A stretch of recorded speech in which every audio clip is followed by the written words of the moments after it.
ఓం yeah దేవీ సర్వభూతేషు మాతృరూపేణ సంస్థితా నమస్తస్యై నమస్తస్యై నమస్తస్యై నమో నమః.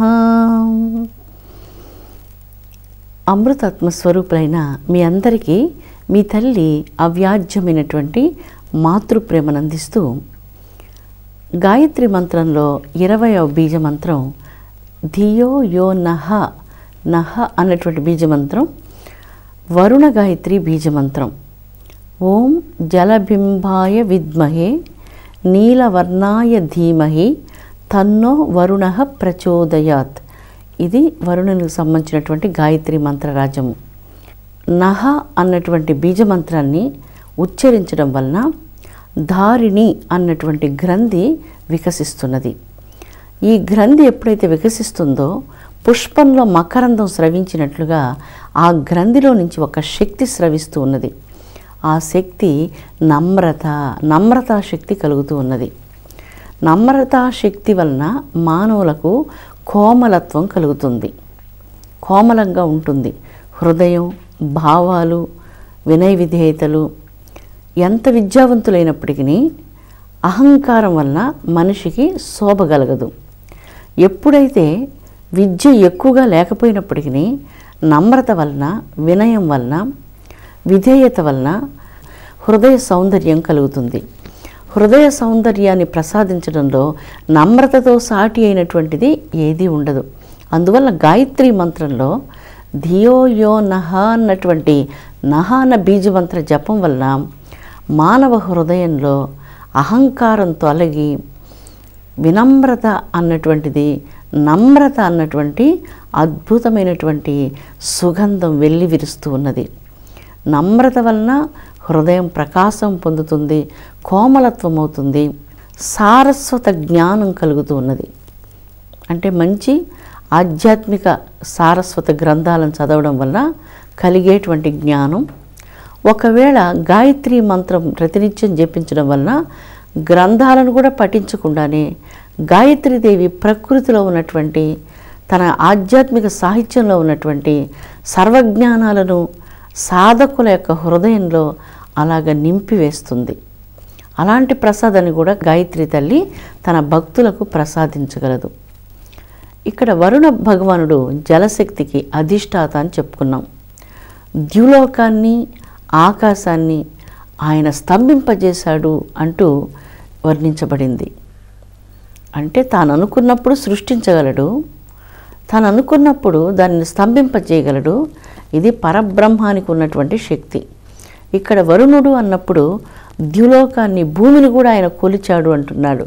అంటే వామనుడా అనంతమైనటువంటి బ్రహ్మాండాలను తనలో స్తంభింపజేసుకుంటున్నాడు. అంటే లయత్వం చేసుకున్నటువంటి ఈశ్వరుడా.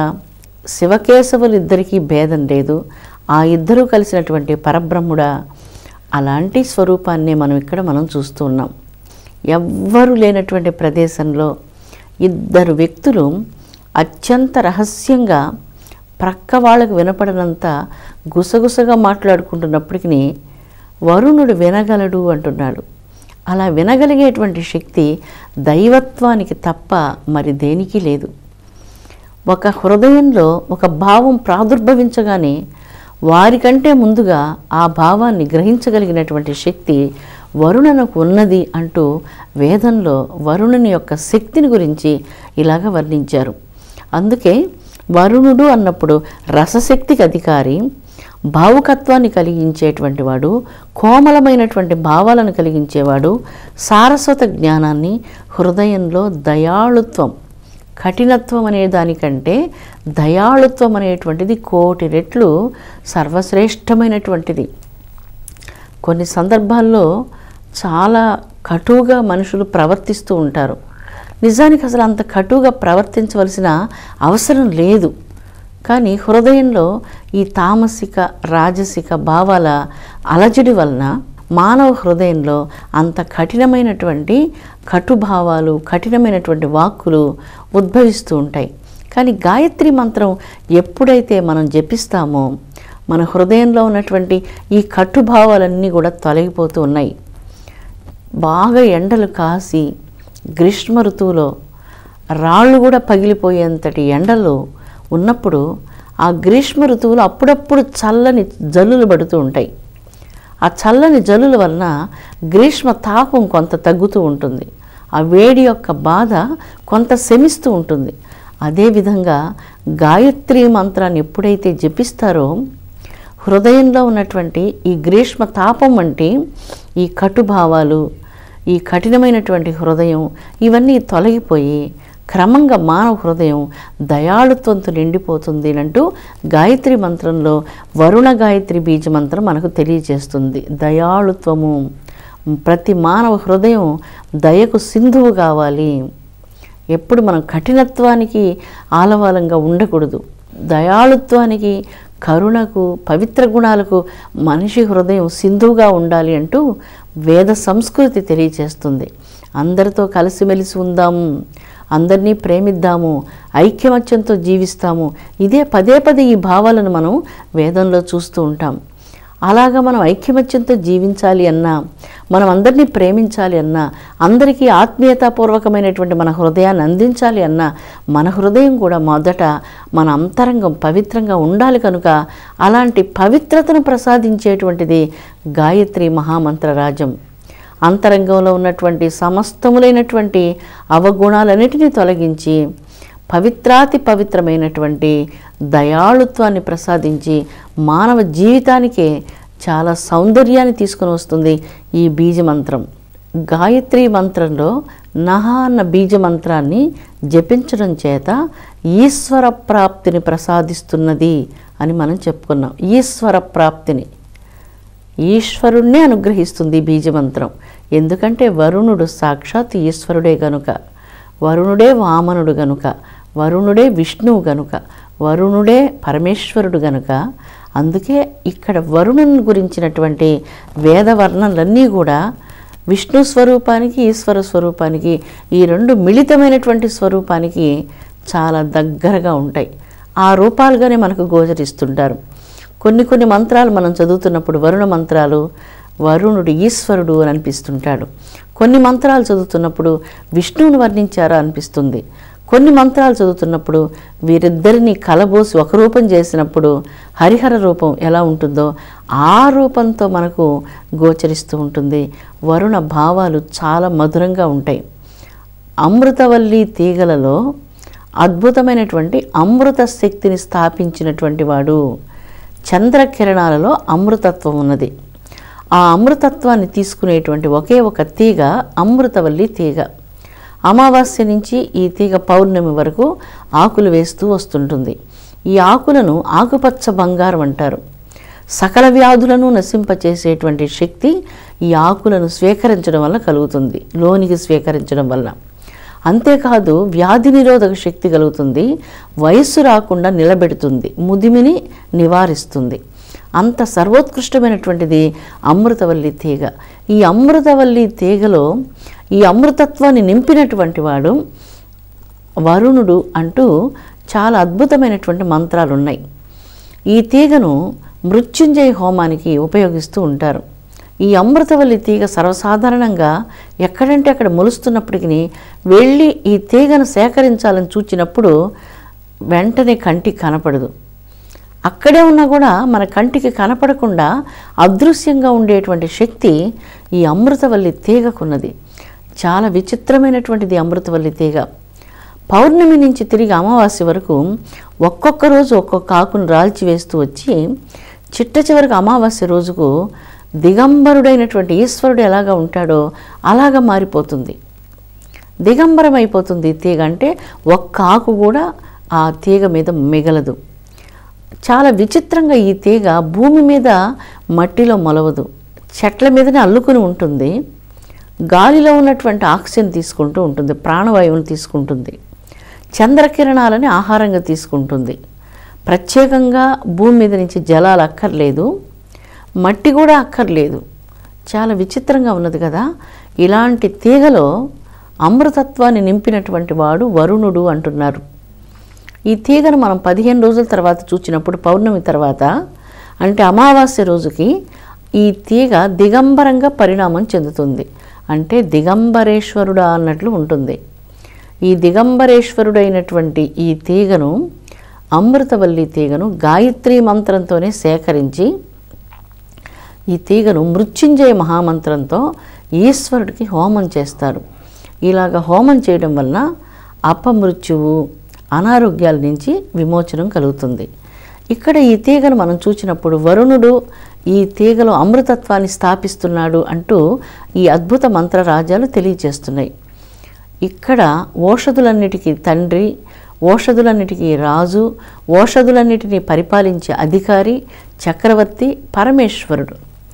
అరణ్యాల్లోకి వెళ్ళినప్పుడు ఏదైనా యజ్ఞయాగాదులకు కావాల్సి వచ్చినా, లేదా ఓషధులకు ఏదైనా ఆకులు పుష్పాలు కావలసి వచ్చినా మన ఇష్టం వచ్చినట్లు వెళ్ళి అరణ్యాలలో ఆ ఓషధులను, యజ్ఞ సమిధులను సేకరించేందుకు వీలు లేదు. మొట్టమొదట పరమేశ్వరుని యొక్క అనుమతి తీసుకోవాలి.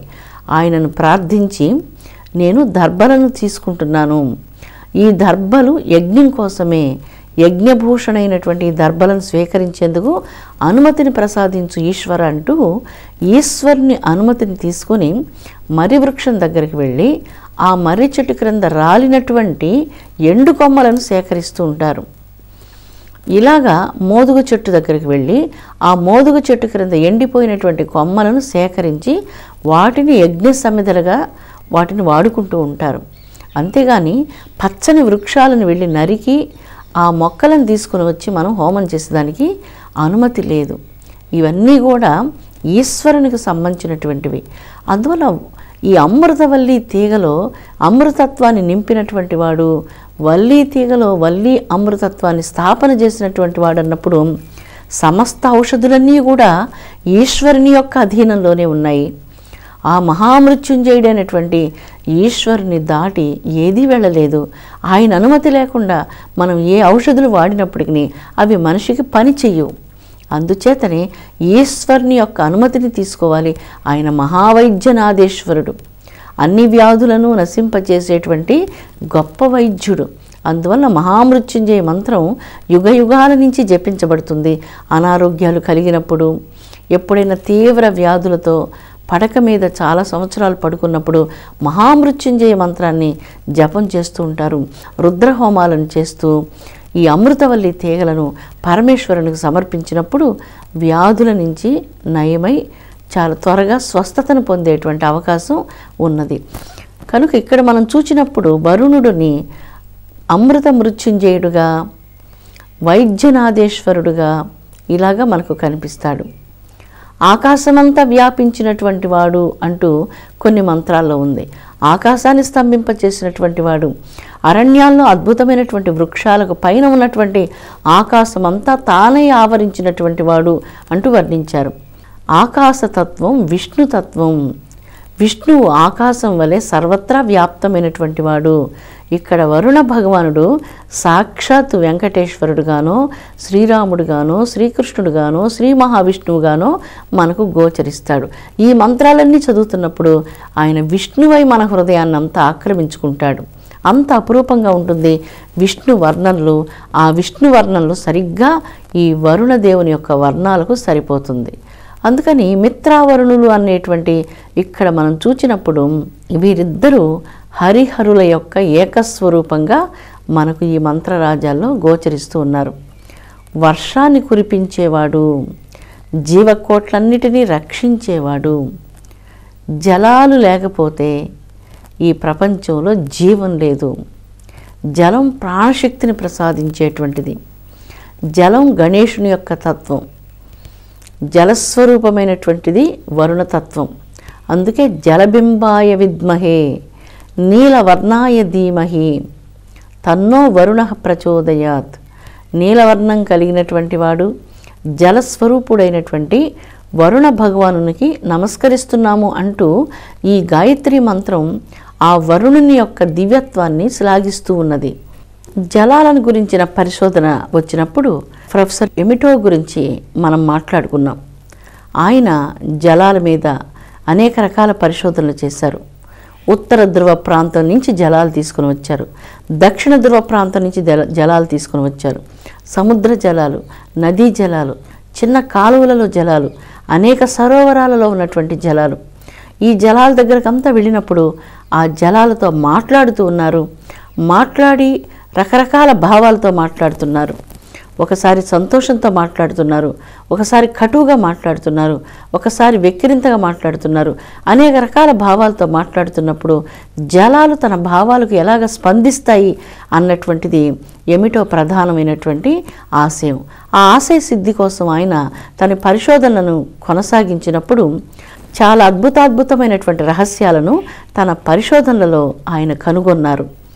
ఆ పరిశోధనలు ఏమిటన్నప్పుడు, జలాలు చక్కగా మాట్లాడినప్పుడు సంతోషపడుతూ షట్కోణ యంత్రాలుగా పరిణామం చెందుతున్నాయి.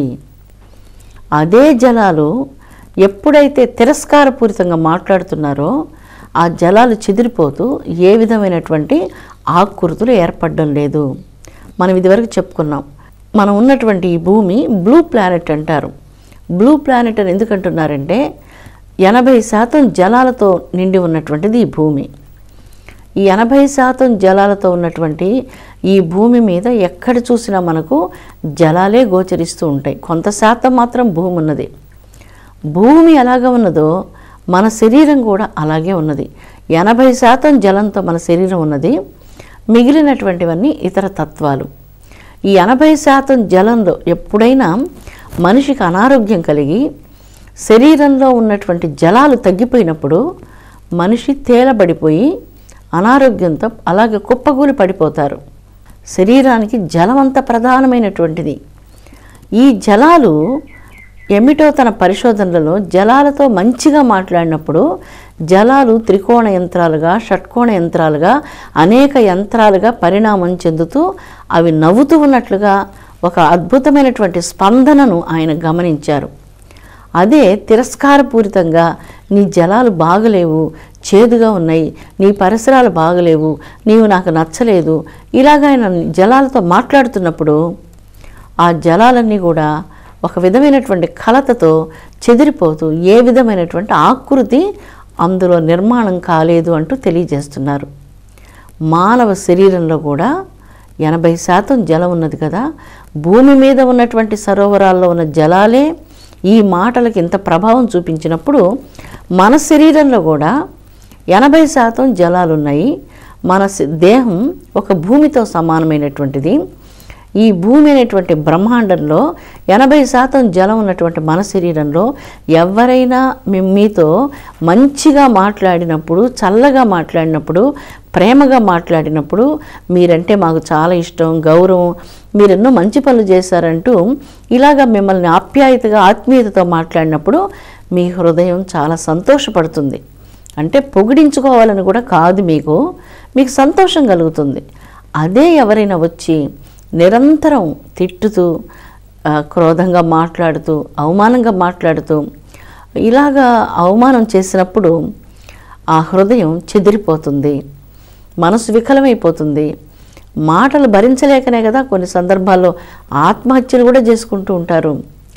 ఆత్మహత్య చేసుకోవడానికి వెళ్ళినటువంటి శివాజీకి జగన్మాత అయినటువంటి భ్రమరాంబికాదేవి దర్శనం ప్రసాదించి చల్లని మాట చెప్పి ఆత్మవిశ్వాసాన్ని మేల్కొలిపి ఆ శివాజీకి జగజ్జనని వీర ఖడ్గాన్ని బహూకరించింది. అక్కడ శివాజీ మహావీరుడు, అరివీర భయంకరుడు. తన చేతులతోనే ఒక పులిని సంహారం చేయగలిగినటువంటి అంత శక్తిశాలి. అయితే ఆ శక్తిశాలి కొన్ని సందర్భాల్లో తన చుట్టూ ఉన్నటువంటి పరిస్థితుల వలన, ఆ కాలం నాటి దేశ పరిస్థితుల వలన మనోధైర్యాన్ని కోల్పోయారు. అసలు అలాంటి మనోధైర్యం కోల్పోయే వ్యక్తి కానే కాదు శివాజీ. అయితే అలాంటి మనోధైర్యం క్షణకాలం కోల్పోయినప్పుడు ఆ సమయంలో అండగా జగన్మాత ప్రత్యక్షమై శివాజీలో ఉన్నటువంటి ఆత్మవిశ్వాసాన్ని మేల్కొలిపి తిరిగి యుద్ధానికి ప్రోత్సహించింది. కురుక్షేత్ర సంగ్రామంలో అర్జునుడు తన గాంధీవాన్ని ప్రక్కన పెట్టి నిరుత్సాహపడిపోయి కూర్చున్నప్పుడు కృష్ణ భగవానుడు అతనికి ఉత్సాహపూరితమైనటువంటి మాటలు ఎన్నో చెప్పి తిరిగి కర్తవ్యోన్ముఖుడిగా చేశాడు. అంతవరకు కృష్ణ భగవానుడు తన లీల మొదట బృందావనంలో మురళిని వాయిస్తూ ప్రేమతత్వాన్ని ప్రకటించి అందరినీ ప్రేమిస్తున్నటువంటి వ్యక్తి ఇక్కడ యుద్ధరంగంలో సుదర్శన చక్రాన్ని ధరించాడు. ఇక్కడ రాజనీతిజ్ఞుడిగా మనకు గోచరిస్తారు. మానవ హృదయంలో ఆత్మశక్తిని కోల్పోయినప్పుడు ఆత్మశక్తిని ప్రసాదించేందుకు, ధైర్యం చెప్పేందుకు ఒక మంచి ప్రేమ కలిగినటువంటి హృదయం కావాలి. ఆ హృదయం మీరందరూ కావాలి. ఎవరెవరు మన సమాజంలో చెదిరిపోయినటువంటి మనసుతో, కలతబారినటువంటి మనసుతో, పగిలిపోయినటువంటి హృదయాలతో నిండి ఉన్నారో వారందరినీ ఆదుకోవలసినటువంటి ధర్మం మనందరి మీద ఉన్నది. ఎందుకంటే ఈ సమస్త ప్రపంచమంతా ఏ విధంగా సాలెపురుగు అంటే ఊర్ణనాభి తనలో నుంచే దారాన్ని తీసి తనొక సుందరమైనటువంటి వల అల్లినట్లుగా అఖండమైనటువంటి పరబ్రహ్మం తనలో నుంచే ఈ సృష్టిని సాగించింది. ఈ సృష్టిలో ఉన్నటువంటి సకల ప్రాణులు పరబ్రహ్మంలో నుంచి వచ్చినటువంటివి. నిజంగా ఎవరికైతే దైవభక్తి కలిగి ఉంటుందో ఆ దైవభక్తి కలిగినటువంటి వారు అందరి యందు ఆ పరబ్రహ్మమైనే కదా సాక్షాత్కరించుకుంటారు. చాలా సింపుల్గా ఉంది. భగవంతుడి మీద భక్తి ఉన్నది. భగవంతుడి మీద భక్తి ఉంటే భగవంతునికి సంబంధించినటువంటివి అన్నీ మనకు ప్రేమగా కనిపిస్తాయి. రామకృష్ణ పరమహంస వారి గ్రామం నుంచి ఒక పిల్లి వస్తుందట. గురుదేవులు వారి శిష్యులలో ఆ పిల్లిని చూసి నమస్కరిస్తున్నారు. పిల్లికి ఎందుకు నమస్కరిస్తున్నారండి అని అడిగినప్పుడు, మా గురుదేవుని గ్రామంలో మట్టి కానీ, పిల్లి కానీ, చెట్టు కానీ, అక్కడ ఏ ఇసుక రేణువు కానీ నాకు ఆ గురుదేవునే తలపింపజేస్తుంది. ఆయన మీద ఉన్నటువంటి ప్రేమతో ఆయనకు సంబంధించినటువంటి ప్రతిదీ నాకు ఆరాధ్యభావంగా ఉన్నది అంటున్నారు. ఇది చాలా సత్యం, పరమసత్యం. ఎప్పుడు భక్తుడు భగవంతుని నిజంగా ప్రేమించే మహాభక్తుడై ఉంటాడో భగవంతునికి సంబంధించినటువంటి ప్రపంచాన్ని కూడా ప్రేమిస్తాడు. చాలా సింపుల్గా ఉంది ఇక్కడ ఫిలాసఫీ. ఏం కష్టంగానే కాదు ఇది. భగవంతుని నువ్వు ప్రేమించావు, ఈ సృష్టి అంతా భగవంతుందే కానీ ఇంకెవరు సృష్టించింది కాదు. ఎవరికి వాళ్ళు నేను తెల్లగా పుట్టాలని, నల్లగా పుట్టాలని కోరుకొని ఇక్కడికి రాలేదు. అందరూ ఇలాగ ఉంటే నేను బాగుంటుంది అనుకుంటారు కానీ వాళ్ళు అనుకున్నట్లు జరగడం లేదు. ఎవరో అనుకొని ఇలాగ అవన్నీ చేస్తూ ఉన్నారు. ఈ సుందరమైనటువంటి జలపాతాలను, అద్భుతాద్భుతమైనటువంటి దివ్యమైన పుష్పాలను, ఈ చక్రచరాచర సృష్టిలో ఉన్నటువంటి అందమైన మంచు పర్వతాలను, వీటన్నిటిని ఎవరు సృష్టించారు? హిమాలయ పర్వతాలను, కైలాస పర్వతాలను నేను సృష్టించానంటూ ఎవరైనా వచ్చి చెప్పగలరా? ఈ సకల చరాచర సృష్టికి మూలం దైవం. అన్నిటికీ కర్త తానే ఉన్నాడు. ఆ దైవ అనుగ్రహం లేకుండా ఏది సాగదు. అందుకే ఆ దైవాన్ని నిజంగా మనం ఏ జ్ఞానాలు, వేద జ్ఞానాలు లేకపోయినప్పటికీ దైవాన్ని నిజంగా ప్రేమించినప్పుడు దైవ సృష్టిని కూడా మనం తెలియకుండానే ప్రేమిస్తాం. ఈ సృష్టి అంతా దైవ సృష్టి కదా, దైవానికి సంబంధించింది కదా. ఈ మొక్కని నేను చంపేదానికి నాకు అధికారం లేదు, ఈ జీవరాశులను బాధించేదానికి నాకు అధికారం లేదు. ఎందుకంటే సకల చరాచర ప్రాణికోట్లంతా భగవంతుని స్వరూపము అంటున్నారు. అందుకే ఇక్కడ ఏమిటో పరిశోధనల ప్రకారం తీసుకున్నప్పుడు 80% జలం మాటలకు స్పందిస్తున్నది అంటున్నాడు. మరి మనం మన మాటలతో ఎదుటివారిని ప్రేమపూర్వకంగా మాట్లాడించినప్పుడు ఆ మాటలు వాళ్లకు శాంతి సమాధానాలనిచ్చి స్ఫూర్తినిస్తాయి. మన మాటలు కటువుగా ఉన్నప్పుడు, కఠోరమైనటువంటి భావాలు కలిగినప్పుడు ఈ కఠోరమైనటువంటి భావాలతో హృదయాలు పగిలిపోతాయి, చెదిరిపోతాయి. ఏ పని కూడా చేసుకోలేకుండా మనుషులు చంచలమైనటువంటి మనోచిత్తంతో వైకల్యాన్ని పొంది శాంతి సమాధానాలను కోల్పోతారు. అమృతాత్మ స్వరూపులారా, వరుణ గాయత్రి మంత్రబీజం ఏమిటో పరిశోధనలు చాలా అద్భుతమైనటువంటి సత్యాలను మనకు తెలియజేస్తున్నాయి. సాటి వారి పట్ల మనం ఒక్క చల్లని మాట మాట్లాడడం మన ధర్మం. ఎదుటి వారిని మనం ప్రేమించడం మన ధర్మం. సర్వభూతాల్లో ఉన్నటువంటి దైవాన్ని అంతా మనం దర్శించగలిగేటువంటి మనస్సును మనం తెచ్చుకోవాలి. దైవం అంతా ఉన్నది, ఆ దైవాన్ని నేను ప్రేమించాలి, గౌరవించాలి, నా వంతు సేవ చెయ్యాలి అన్నటువంటి సహృద్భావన మానవులైనటువంటి అందరికీ కర్తవ్యం, పరమధర్మం. సర్వోత్కృష్టమైనటువంటి ఈ ధర్మం మన హృదయంలో మనం స్థాపించుకొని ముందుకు సాగి సర్వశ్రేష్టమైనటువంటి సత్యాన్ని ఈ జన్మలో సాక్షాత్కరించుకుందుముగాక. ఓం శాంతి శాంతి శాంతి.